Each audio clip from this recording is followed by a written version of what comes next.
जय हिंद साथियों, फिर से आप लोगों को जेपीएससी विद अमन के परिवार में स्वागत है। और आज की क्लास में साथियों आप लोगों को अनुच्छेद 120 जिसमें संसद में प्रयोग की जाने वाली जो भाषा है उसका जो प्रावधान किया गया है उसी के बारे में आप लोगों को आज समक्ष रखेंगे और आप लोगों को बताया जाएगा।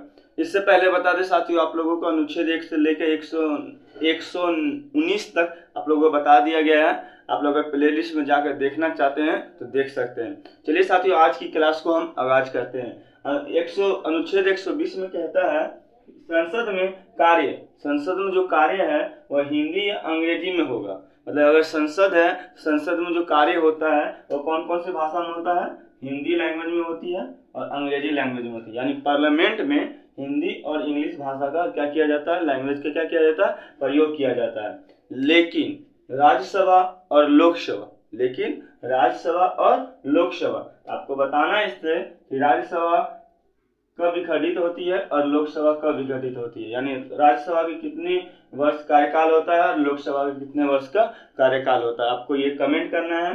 चलिए आगे आज की क्लास को और आगे बढ़ाते हैं। इसके जो राज्यसभा होते हैं और जो लोकसभा होते हैं उसका जो पीठासीन अधिकारी, पीठासीन कहने का मतलब होता है सभापति और अध्यक्ष। कौन होते हैं? सभापति और अध्यक्ष।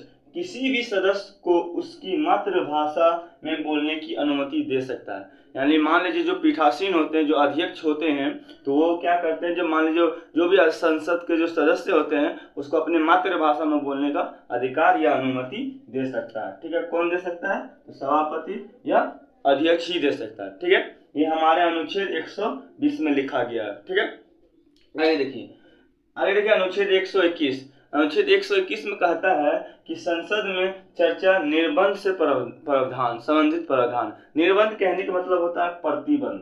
ठीक है, संसद को जो प्रतिबंध लगाया जाता है कि ये कार्य आप कर सकते हैं, ये कार्य नहीं कर सकते हैं, वो जितने जो प्रावधान है, जितने भी आपको सब कुछ मिल जाएगा लिखा हुआ उसका रूल बाय रूल, ये आप लोगों को अनुच्छेद यानी आर्टिकल आपको 121 में मिलेगा।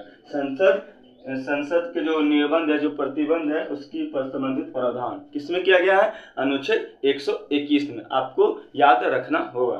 चलिए साथी आगे देखिए अनुच्छेद 122 में कहता है किसी संसद के किसी कार्यवाही की विधि मान्यता के लिए किसी भी न्यायालय में प्रसंगत नहीं किया जा सकता है। यानी मान लीजिए आपको संसद का जो कार्यवाही है, ठीक है, कार्यवाही है और उसको विधि जो मान्यता के लिए अगर विधि नहीं मानेगा तो उसके लिए कोई भी न्यायालय में प्रसंगत नहीं हो, कोई भी न्यायालय में प्रश्न नहीं पूछा, उच्च न्यायालय हो या सर्वोच्च न्यायालय हो, कहीं पर भी आप लोगों से प्रश्न नहीं पूछा। मतलब प्रश्न कहने का मतलब कहीं पर भी आपको दोषी नहीं ठहराया जाएगा। ठीक है, ये हमारे अनुच्छेद 122 में कह रहा है। ठीक है, और आगे देख लीजिए अनुच्छेद 123 बच गया है। उसके बाद आप लोगों को लोकसभा और राज्यसभा में जितने भी राज्य में और केंद्र शासित प्रदेश जितने भी लोकसभा की सीटें हैं उसको डिटेल बाय डिटेल एक बार बताएंगे। उसके बाद आगे के अनुच्छेद आप लोगों को जाया जाए। और ये बहुत महत्वपूर्ण है कि आप लोगों को याद रखना होगा। जिस तरह राज्यसभा का सीटें हम हर एक राज्य में बताए थे उस तरह आप लोगों को याद कर लिए होंगे, हमको उम्मीद है। उसी तरह लोकसभा के जितने भी सीटें होंगे उसको आप लोगों को याद करना होगा। ठीक है, आगे देखिए अनुच्छेद 127 में कहता है कि संसद के दोनों सदनों में, जब संसद का जो दोनों सदनों होता है, जब सत्र नहीं होता है। अब याद रखिएगा कि संसद सत्र कब होता है। तो याद रखिएगा सत्र जो होता है वो 3 टाइप का होता है। यहाँ पर देख लीजिएगा, आप लोग यहाँ नोट कर लीजिएगा, यहाँ पर लिख दे रहे हैं। प्रथम सत्र होता है जो होता है वो बजट कब होता है? वो होता है, उसका नाम है बजट। वो जो होता है फरवरी मार्च में होता है। कब होता है? फरवरी मार्च में। ठीक है, कोई दिक्कत? आपको याद रखना होगा प्रथम सत्र कब होता है, जिसका नाम है बजट, वो होता है फरवरी और मार्च में। दूसरा होता है मानसून। ठीक है, मानसूनी होता है, मानसूनी सत्र होता है जो होता है आप लोगों को जुलाई अगस्त में। ठीक है, यानी बारिश के समय में, जुलाई और अगस्त में। ठीक है, समझ में आ गया। उसके बाद एक है शीत बजट। ठीक है, शीत सत्र।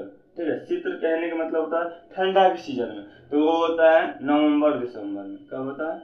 नवंबर दिसंबर में। ठीक है, तो जब सत्र होता है, अगर सत्र से पहले जब अध्यादेश राष्ट्रपति को पारित करने की जारी शक्ति होता है, मतलब जब सत्र, ये 3 बार बैठक होता है 6 महीने से पहले सत्र, लेकिन उससे पहले अगर राष्ट्रपति चाहेगा तो अध्यादेश बुला सकता है। अध्यादेश कहने का मतलब पहले सबको फिर से बैठा के सत्र की तरह ही भाषण या उससे कोई भी टॉपिक पे चर्चा किया जा सकता है। जैसे अनुच्छेद 370 में किया गया था, आर्टिकल 370 जब हटाया गया था तो एक सत्र बैठाया गया था, उसी तरह सत्र बैठता है। लेकिन अध्यादेश वही होता है जो सत्र से पहले, मान लीजिए टाइमिंग ये है सेट है, लेकिन सत्र से पहले जब राष्ट्रपति किसी को बुलाता है, सभी को बुलाता है, एक सत्र का आयोजन करता है, तो उसको अध्यादेश कहते हैं। ठीक है, आपको याद रखना होगा उसको क्या कहते हैं, अध्यादेश कहते हैं। ये जो सत्र, इस सत्र अध्यादेश जारी करने का जो शक्ति है किसको रहता है, वो राष्ट्रपति जी को रहता है। ठीक है, अध्यादेश जारी करने का शक्ति किसको रहता है, राष्ट्रपति जी को रहता है। ये आप लोग अनुच्छेद देखिए, आप लोग 120 बताएं, 121 बताएं, 22 बताएं, 23 बताएं, ये आप लोग यहाँ तक लोकसभा का कहानी खत्म हो जाता है। ठीक है, इसके बाद अनुच्छेद आगे जाएंगे तो दूसरा उच्च न्यायालय इस सब के बारे में बताएंगे। यहाँ पर लोकसभा खत्म हो जाता है। और अब हम आप लोगों को बताएंगे लोकसभा में किस किस राज्य में सबसे ज्यादा तो याद रखना होगा उत्तर प्रदेश में, वो सब हम आप लोगों को बताएंगे कौन सा राज्य में कितना सीट है ये लोकसभा का, और कौन सा मतलब केंद्र शासित प्रदेश यानी यूनियन टेरिटरीज, इसके बारे में भी आप लोगों को बता देंगे कहाँ पर कौन कौन कितना सीट है, आपको भी याद रखना होगा। जो सीट वाला जो होता है ऑप्शन, उससे एक क्वेश्चन आता है। ये नेक्स्ट क्लास कल की सुबह आप लोगों को लिया जाएगा। ठीक है, तब तक के लिए बाय बाय, टेक केयर, फिर मिलेंगे नेक्स्ट क्लास में। बाय।